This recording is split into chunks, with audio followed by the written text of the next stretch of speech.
We were wondering why you gave the a cappella group chlamydia. Pardon? Honor and I will be going all the way tonight. Answers, you're gonna be the flowers! Come on! I'm a pansexual, apparently. What, like pots and pans?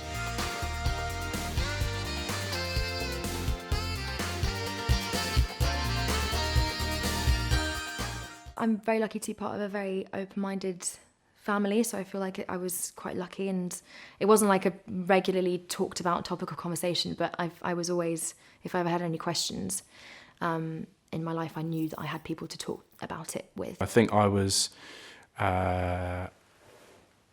relatively open with people that I was very close with. I think friends, not family. Pretty open, I think.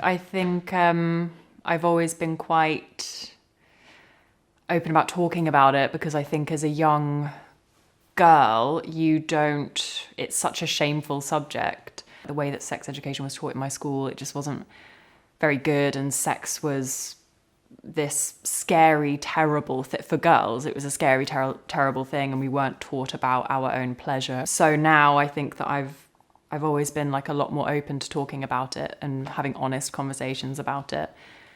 I was fairly open about it. I've always been quite open about it. It's a conversation that in my house, since I was quite young, my dad has always asked me, if I have a girlfriend or a boyfriend. So the conversation has always been very okay for us in my house. Quite open. My mum's got quite an open approach to sex. So she was very, the conversation at home wasn't really a taboo. I was quite open, but now I'm ridiculously open about it. And I've had conversations since the show's come out that I never thought I would have had.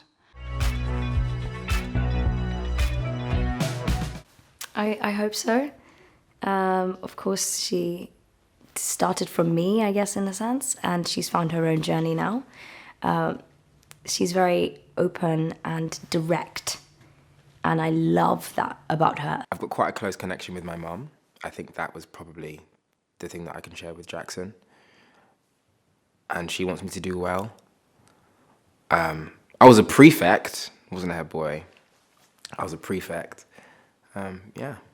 It's kind of inevitable, but I feel on the outside we're very, very different. I feel like we present ourselves very differently, but I think that ultimately at our cores are very, very similar. And yeah, so it's good to play. It's good to play someone who's a little bit different to you. The name and the spelling of the name, I'd like to think that I'm more intelligent than no, do you know what? Because she's not unintelligent. She's actually not unintelligent. She is very emotionally intelligent and perceptive, I think, maybe more so than I am. But I feel like her tempo is a lot slower than mine.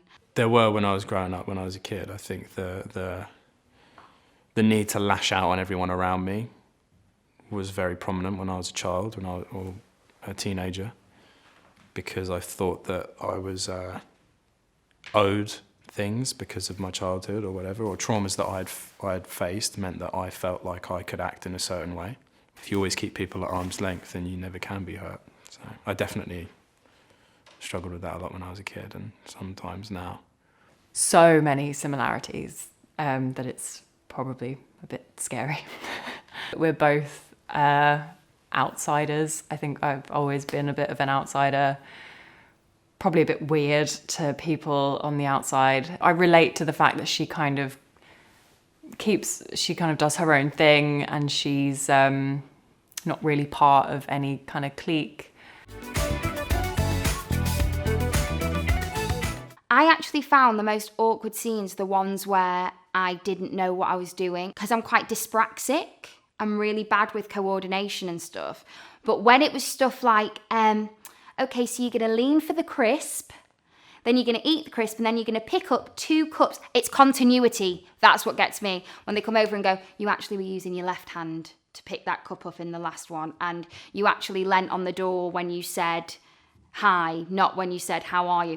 All that stuff makes me go like, okay, I want to cry.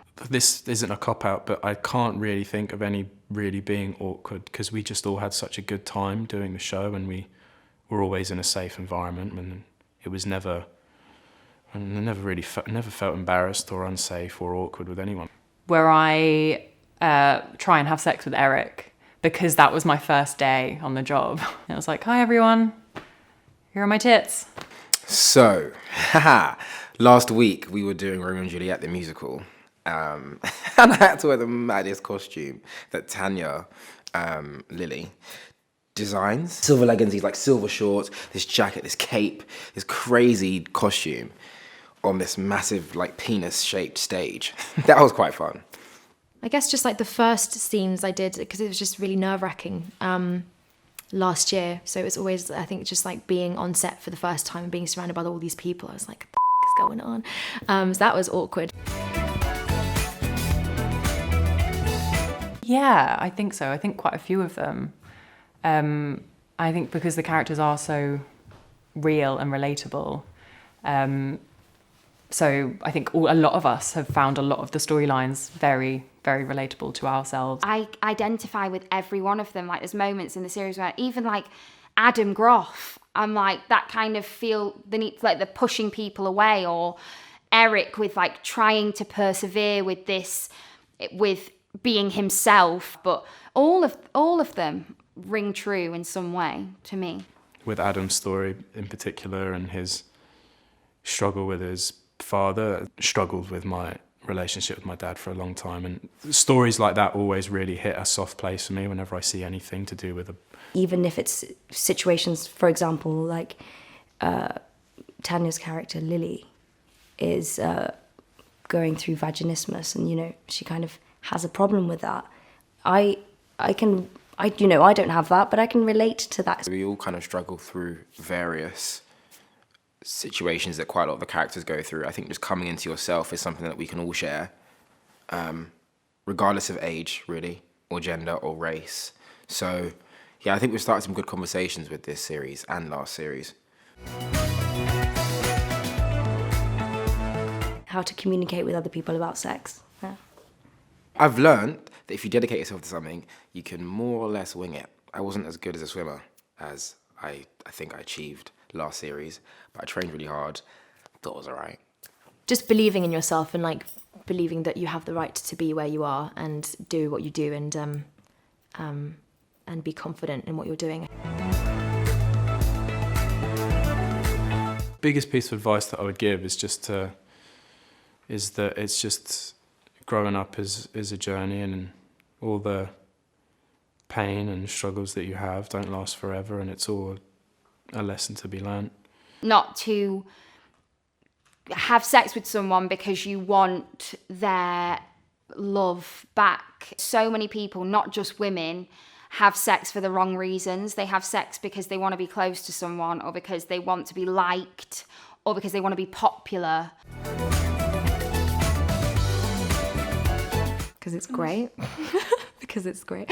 You have to watch it because, I mean, you don't have to watch it, no one's going to force you, but it's so fun, and there are new characters which people will absolutely adore. You should watch the second season because it is gorgeous. It is so funny, and there are some really shock twists and turns that happen, and some big events that are so sparkly and erotic. You all have to watch the second season because I'm in it.